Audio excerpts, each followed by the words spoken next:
Hello students. तो आज अपना मेन जो टॉपिक था वो था फ्रैक्चर, यानी कि अस्थिभंग या फिर अस्थि भ्रंश, और उसके अपन प्रकार पढ़ रहे थे।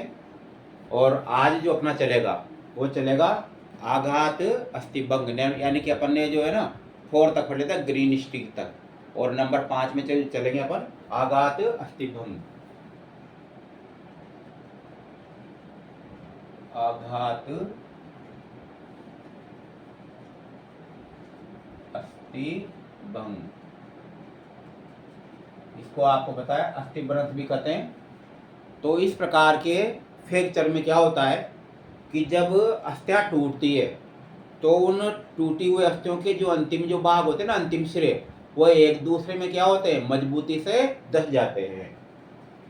तो इस प्रकार के फ्रैक्चर में क्या होता है,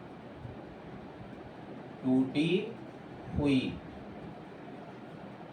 अस्थियों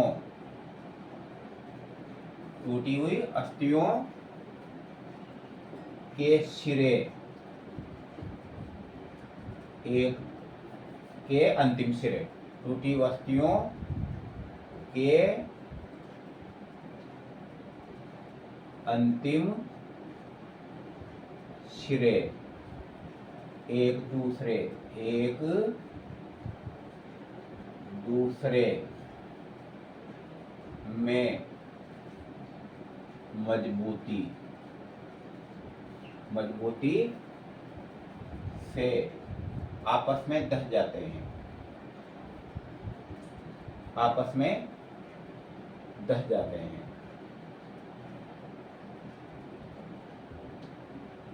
धस जाते हैं।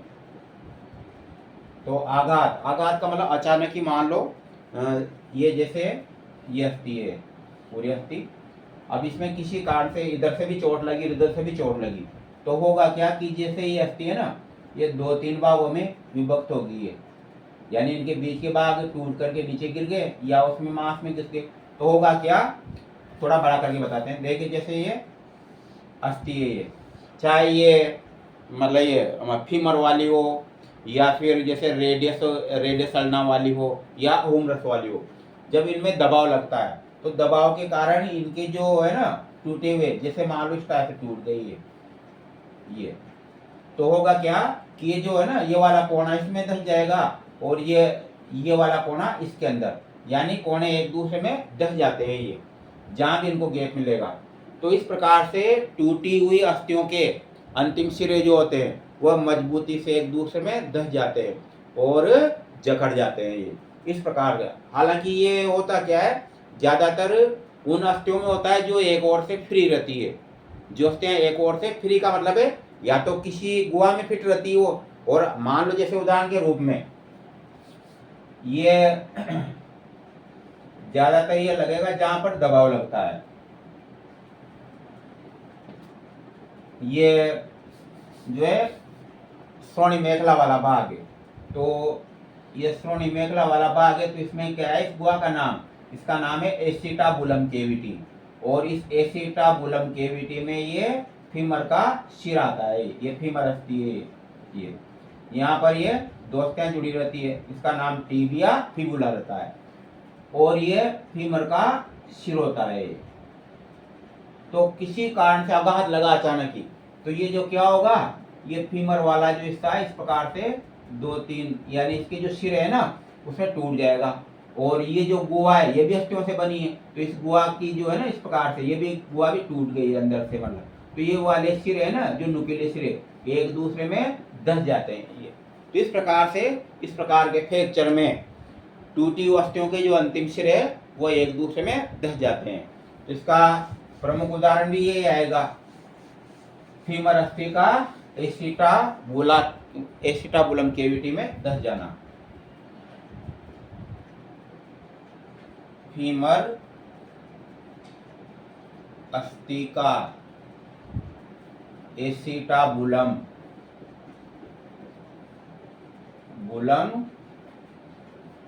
केविटी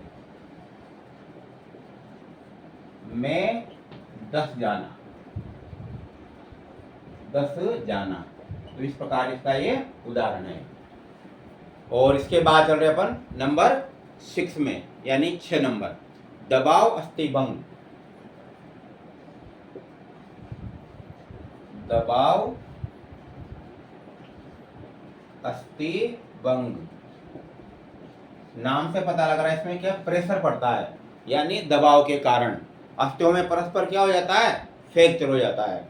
अब दबाव किसके कारण लगता है, मांसपेशियों के कारण लगता है। तो इसमें मांसपेशियों में जब दबाव लगता है या तीव्र दबाव लगता है तो उसके कारण जो है ना, परस्पर जो अस्थियां जो मांसपेशियों से जुड़ी रहती है वो क्या हो जाती है, टूट जाती है। तो मांसपेशियों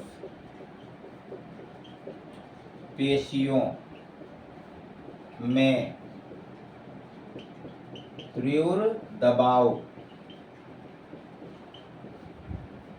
के कारण, तीव्र दबाव के कारण अस्थियां टूट जाती है, टूट जाती है। किस टाइम में, दबाव फ्रैक्चर में। क्योंकि पृष्ठ में जो देखिए हड्डी तो नीचे, उसके ऊपर क्या होती है, मांसपेशियां रहती है। जब मांसपेशियों में किसी प्रकार से ऊपर प्रेशर लगेगा तो प्रेशर लगने के कारण या तीव्र संकुचन के कारण जो होगी ना अस्थि मांसपेशियों के अंदर है, वो क्या हो जाएगी, वो टूट जाएगी।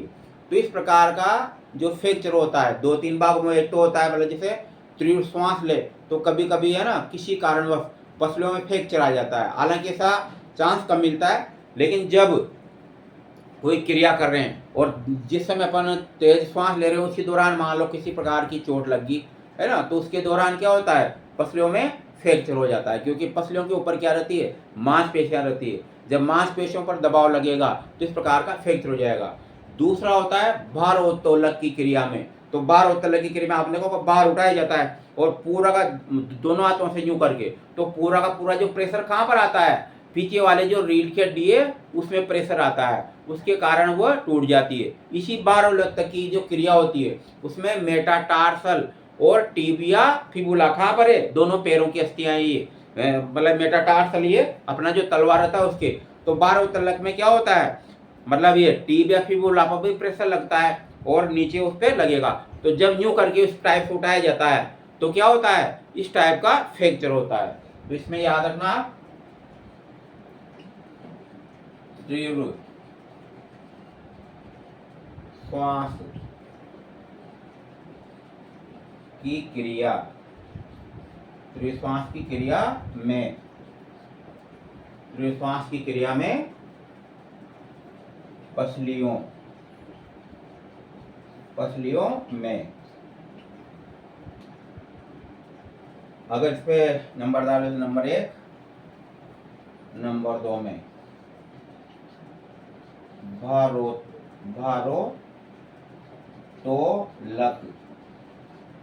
भारोत्तोलक में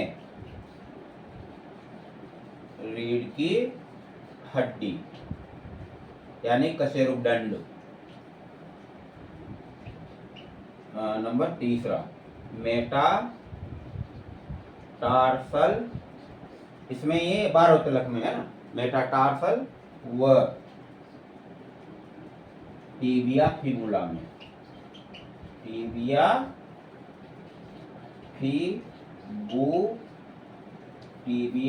फिबुला में कहाँ पर है, जो घुटने के नीचे की दोनों अस्थियां क्या कहलाती है, टिबिया फिबुला कहलाती है। तो भारोत्तोलक की क्रिया में ये सारे अंग काम आते हैं, इसलिए इसमें अचानक, इसलिए तो पहले आपने देखा वो क्या करवाया जाता है, वार्म अप करवाया जाता है, ताकि एक शरीर निश्चित स्थिति में आ जाए, उस काम को करने योग्य हो जाए शरीर। इसलिए पहले सामान्य दौड़ना है ना, सामान्य हल्की फुल्की एक्सरसाइज करना, अचानक इस टाइप की क्रियाएं की जाती है तो इसमें फ्रैक्चर होने की संभावना होती है। इस प्रकार से ये। और नंबर 7 जो टॉपिक है 7वां,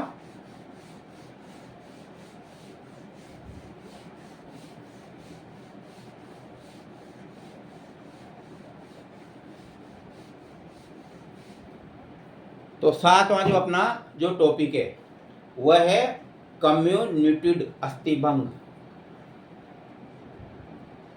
कम्युनिटेड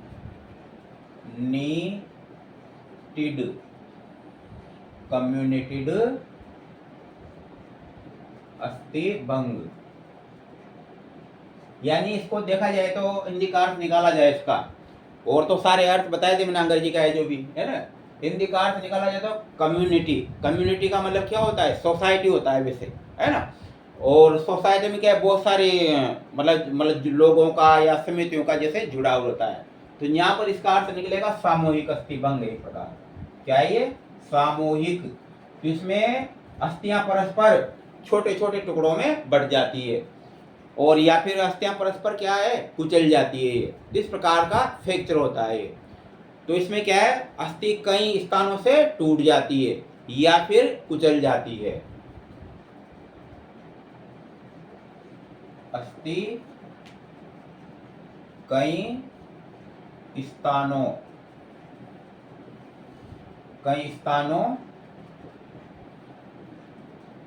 से टूट जाती है,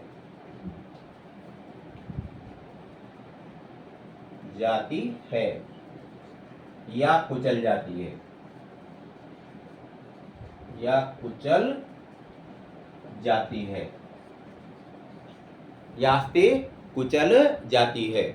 तो इस प्रकार की जो क्रिया होती है उसमें क्या होता है, मतलब कि अस्थियां छोटे छोटे भागों में विभक्त हो जाती है। अब ये कैसे होता होगा, कम्युनिकेट, कोई भी काम कर रहे हैं अचानक और इतना प्रेशर लगा कि इतने प्रेशर के कारण या अपन गिर गए जैसे नीचे, तो फिर जो अंग जो नीचे जमीन के संपर्क में आएगा या शरीर के ऊपर कोई चीज आकर के गिर गई तो फिर अस्थि छोटे छोटे भागों में टूट जाएगी, और जो टूटे हुए जो भाग है ना वो परस्पर क्या हो जाते हैं, फिर कुचल जाते हैं। अब इसमें मतलब इंडिविजुअल कोई उदाहरण नहीं होता, मतलब किस टाइप से, जैसे यूं मान लो पैर के अस्थि का छोटे छोटे भागों में टूटना, ये मतलब सामान्य खेल वाली क्रियाओं में ज्यादातर नहीं होते हैं। ये सामान्य किसी अचानक दुर्घटना के कारण होता है इस प्रकार का फ्रैक्चर। इसके बाद चल रहा है नंबर 8 में। इसका अगर एग्जैक्ट उदाहरण लिखे तो किसी जैसे एक्सीडेंटल के समय, किसी एक्सीडेंट, किसी दुर्घटना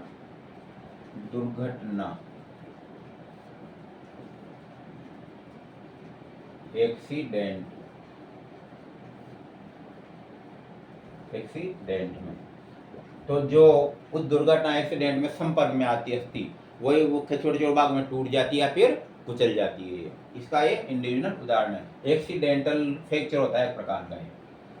इसके बाद 8वें नंबर पे चल रहा है अपन मार्च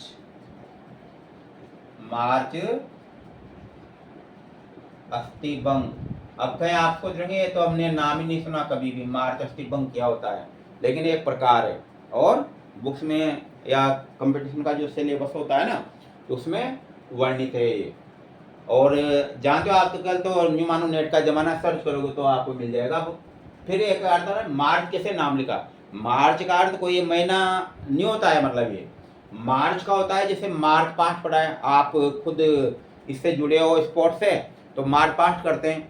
आपने देखा होगा जब सैनिक चलते हैं इस टाइप से, तो सैनिक मार्च पास्ट के दौरान क्या होता है, कोई कमजोर सैनिक है या किसी प्रकार की अस्थियां या लंबे समय तक मार्च पास्ट कर रहा है वो, तो इस मार्च पास्ट के कारण कौन सी अस्थियां संपर्क में आती है ज्यादातर, इसमें आती है मेटाटार्सल वाली। कौन सी, मेटाटार्सल वाली। और नीचे पैर, यूं मान लो आप तो पैर वाली आती है ज्यादातर, मेटाटार्सल और टार्सल वाली आएगी। तो उसमें परस्पर क्या हो जाता है, ये फ्रैक्चर हो जाता है। इसलिए इसका याद रहेगा आपको, इसे भूलोगे नहीं आप, क्योंकि बता रहे मार्च पास्ट उससे संबंधित है ये। तो ये मार्च पास्ट क्या होता है, अत्यधिक जैसे मतलब सैनिक लगातार कार्य कर रहे हैं इस टाइप, फिर उनसे अचानक मार्च पास्ट करवाया जाता है अचानक ही तैयार होकर के, तो अत्यधिक तनाव और थकान के कारण होता है। इसे मेटाटार्सल या फिर स्ट्रेस फ्रैक्चर भी कहते हैं। यह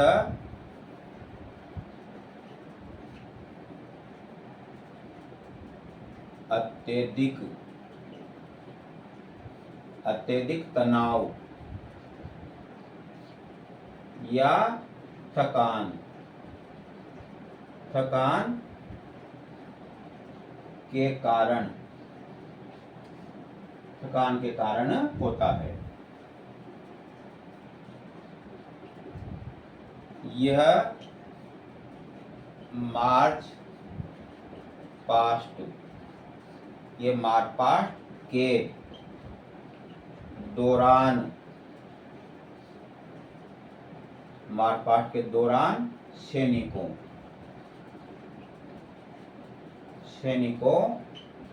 में होता है। ये मार्च पास्ट के दौरान क्या होता है? सैनिकों में होता है। और इस प्रकार का जो अस्थि भंग होता है, ये लंबे समय तक अगर वो क्रिया कर रहे हैं, कौन से? इसकी मार्च पास्ट की, तो उन सैनिकों, मान लो किसी टाइप का रेस्ट ही नहीं मिला, तो इस प्रकार का फ्रैक्चर रहता है। इसमें क्या होता है? पैर में क्या आ जाती है? दर्द और सूजन होती है। पैर में दर्द व सूजन आ जाती है। क्या होता है? पैर में दर्द व सूजन होती है।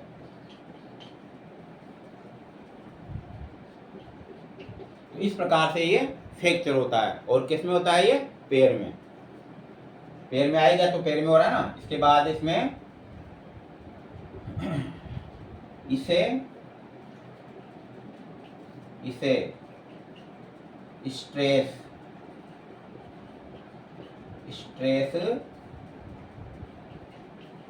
फ्रैक्चर, आपको पहले बताया था मैंने स्ट्रेस फ्रैक्चर एक शॉर्ट वीडियो के रूप में, तो वो स्ट्रेस फ्रैक्चर भी इसको कहा जाता है ना। तो इसमें क्या होता है?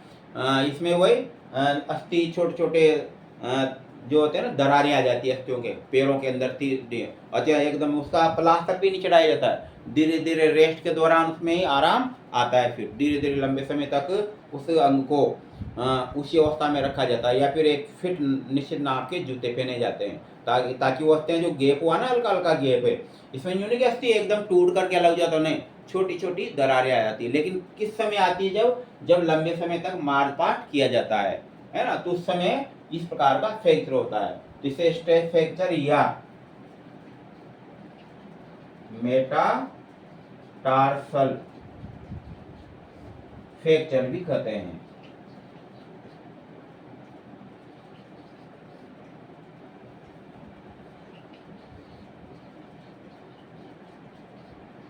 फ्रैक्चर भी कहते हैं। तो इस प्रकार का ये फ्रैक्चर था। और अगला अपना टॉपिक है नंबर 9, जिसको कहते हैं एवोल्जन फ्रैक्चर।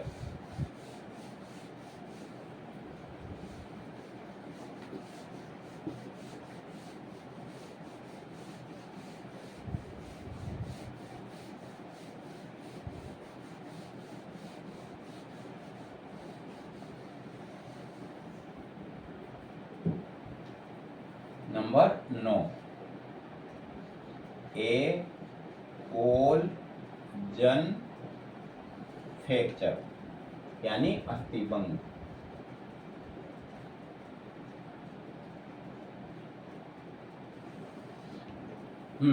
तो देखिए, अब जैसे नाम अगर इसका निकले एवोल्जन, जैसे एक शब्द होता है इनोलमेंट, यानी जो मानो जैसे इनोआ एक शब्द है, मतलब इनोल होना, यानी इसमें भाग लेना। तो इनोल्जन से मतलब इसमें यानी कि अस्थियों के अलावा क्या होता है? मांसपेशियां भी सम्मिलित होती है। तो मांसपेशियों में तीव्र संकुचन के कारण जो अस्थियां और मांसपेशियां परस्पर जुड़ती है ना, वो किसके कारण? टेंडन या लिगामेंट से जुड़ी रहती है। तो अत्यधिक संकुचन के कारण टेंडन या लिगामेंट जो होता है ना, उसमें क्या जाता है? खिंचाव आ जाता है, जिसके कारण जो है ना, अस्थियां परस्पर टूट जाती है। इसमें मांसपेशियां,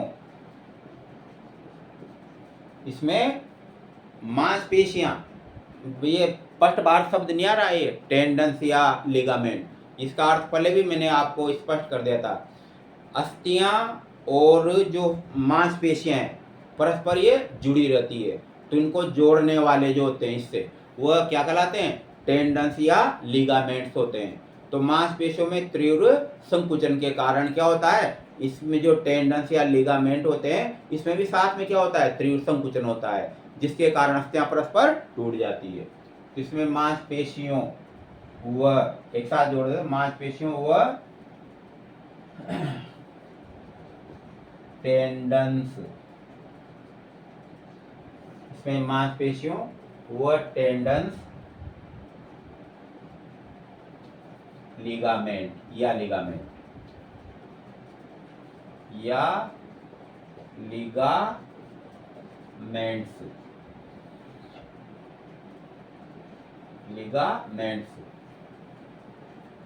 में तीव्र संकुचन होता है, जिससे अस्थियां टूट जाती है। और अगर मान लो अस्थियां अगर नहीं भी टूटी, जब भी अगर ये तंतु टूट जाएंगे तो ऐसा आभास होगा कि जैसे अस्थि टूट गई है। कई बार कहते हैं मांस फटना, तो इस टाइप की वो क्रियाओं के दौरान भी हो जाता है। तो इस प्रकार ये जो इस टाइप का जो संकुचन होता है वो किसमें होता है, प्रक्षेपण विधा, यानी किसी भी चीज को अगर फेंक रहे हैं, फेंकने की क्रिया को क्या है, प्रक्षेपण। वैसे प्रक्षेपण जो शब्द है वो रॉकेट लॉन्चिंग से लिया गया है। जब रॉकेट नीचे से ऊपर भेजा जाता है उस क्रिया को क्या कहते हैं, प्रक्षेपण कहते हैं। क्या कहते हैं, प्रक्षेपण।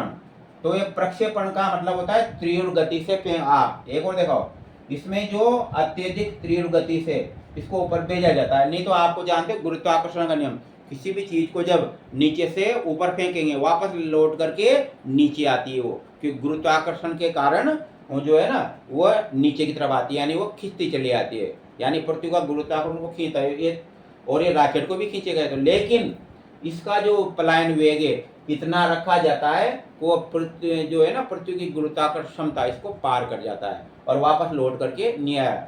जरूर नहीं कि ये रॉकेट जाए, अगर किसी भी चीज को या पत्थर को ऊपर इस गति से फेंका जाए तो वो पृथ्वी का गुरुत्वाकर्षण की सीमा को पार कर जाए तो पत्थर भी लौट कर नहीं आएगा, वो अंतरिक्ष में फिर चक्कर खाते रहते हैं। जो जितने भी आकाशीय पिंड है वो तो वो नीचे क्यों नहीं गिर रहे, क्योंकि वो पृथ्वी की गुरुत्वाकर्षण सीमा से उनका जो वेग है, पलायन वेग, वह अधिक है, इसलिए वो ऊपर की तरफ जाते हैं। इसका अर्थ बताया मैंने प्रक्षेपण विधा में, यानी प्रक्षेपण से फेंक, जैसे बाला फेंकना, थ्रो फेंक मतलब वो तस्तरी फेंकना या गोला फेंकना। तो इसमें ज्यादातर क्या है, इस टाइप से यूं पकड़ करके यूं खींचते हैं और एक साथ यूं फेंकते हैं। तो जो ये टेंडन्स होते हैं जो अस्थियों से जुड़ रहे हैं उसमें क्या है, खिंचाव के कारण परस्पर क्या होते हैं, वो टूट जाते हैं। मतलब अचानक होने वाली क्रिया में, वैसे यूँ थोड़े हर कोई खिलाड़ी खेलेगा तो उसमें ऐसा टाइप का होगा, नहीं होता ऐसा। मतलब अचानक ही कोई भी क्रिया की जाती है ना, या शरीर कमजोर है, शरीर में विटामिन की कमी होगी, कैल्शियम की कमी होगी, किस प्रकार से होता है। आप देखो कई व्यक्ति गिर जाते हैं फिर भी उनमें फ्रैक्चर नहीं होता, ज्यादा गिर मतलब अधिक तीव्र वेग से गिर जाते हैं फिर भी फ्रैक्चर नहीं होता, वो सहन कर जाते हैं। और कोई सामान्य चलते चलते ही गिर गया तो उसमें भी क्या हो जाता है, फ्रैक्चर हो जाता है। तो होता है बचपन में कैल्शियम की कमी होना। तो इस टाइप से प्रक्षेपण विधा, प्रक्षेपण विधा, विधा का मतलब है गतिविधियां। प्रक्षेपण विधा जिम्नास्टिक,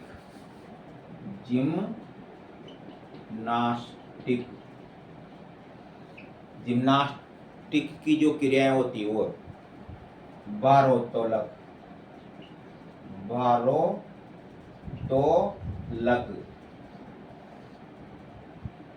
भारोत्तोलक और जूडो। जूडो जो कराटे होते हैं ना उसमें भी इस प्रकार का क्या है, फ्रैक्चर हो सकता है। तो सभी इसके अंतर्गत आते हैं। और नंबर लास्ट टॉपिक है इसका स्ट्रेस फ्रैक्चर, स्ट्रेस फ्रैक्चर यानी कि अस्थिभंग। तो ये जो स्ट्रेस फ्रैक्चर होता है ये सामान्यतः क्या होता है कि इसमें पूरी अस्थि टूटती नहीं है, इसमें अस्थियों में अत्यधिक दबाव के कारण, अत्यधिक दबाव के कारण या प्रेशर के कारण अस्थि छोटी छोटी जो है ना, अस्थियों में छोटी छोटी दरारें आ जाती है। तो उसको क्या कहते हैं, स्ट्रेस फ्रैक्चर कहते हैं। ये सामान्यतः जिनकी उम्र अधिक रहती है उनमें होता है। ये किसी मानसिक तनाव या टेंशन के कारण भी हो सकता है ये, इस प्रकार से। इसलिए नाम स्ट्रेस का मतलब क्या है, तनाव। ये तो किसी भी अस्थि में तनाव उत्पन्न हो रहा है, लिगामेंट्स में तनाव हो रहा है ना, तो उस तक के कारण ये होता है। तो इसमें यह अत्यधिक तनाव के कारण होता है।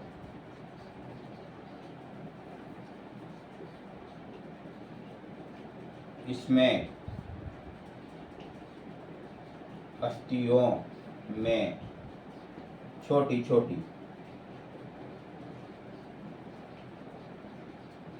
छोटी दरारें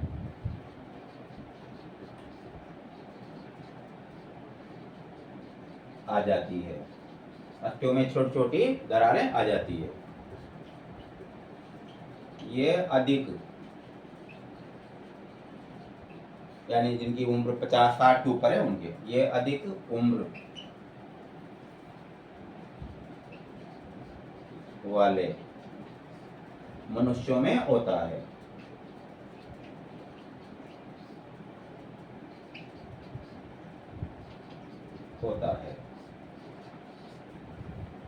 तो इसमें भी किसी टाइप का कोई उपचार नहीं होता, जैसे प्लास्टर चढ़ाया जाए या कुछ किया जाए, ये भी अपने आप ठीक होता है। निरंतर जब आराम करते हैं उसमें होता है।